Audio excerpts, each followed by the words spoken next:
A box of turmeric is on sale for 200 pesos. The percentage discount was 20%. What was the original price? Okay?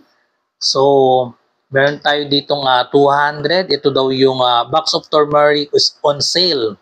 So, yan yung new price, yung selling price. So, ang formula natin, we have new price is equal to the original price minus the discount, where the discount is equal to original price times yung rate. So, ang rate natin ay 20%. In decimal, 20% is equal to 0.2. Okay, so substitute natin ang mga given natin. Ang NP dito, yung new price ay itong 200.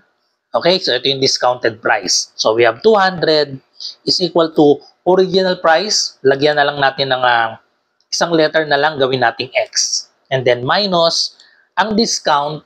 Ibig sabihin niyan, yung X, so original price, i-multiply natin sa discount rate na 0.2. So therefore, nagkakaroon ito ng 0.2 times X. Then, solve for X. Itong X dito, meron itong invisible na 1. So therefore, we have 200 is equal to 1x minus 0.2x. Subtract natin yung 1 minus 0.2, we have 0.8.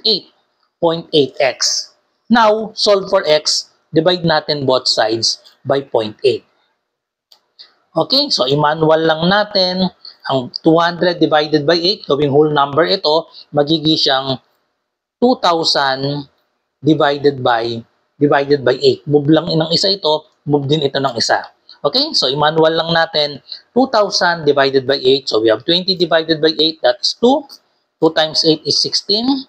Subtract, we have 4. Bring down 0, 40 divided by 8 is 5. 5 times 8 is 40. So, mayroon pang isang 0. Kopyahin na lang natin dito. The correct answer is letter C, 250 pesos ang original price. Follow for more.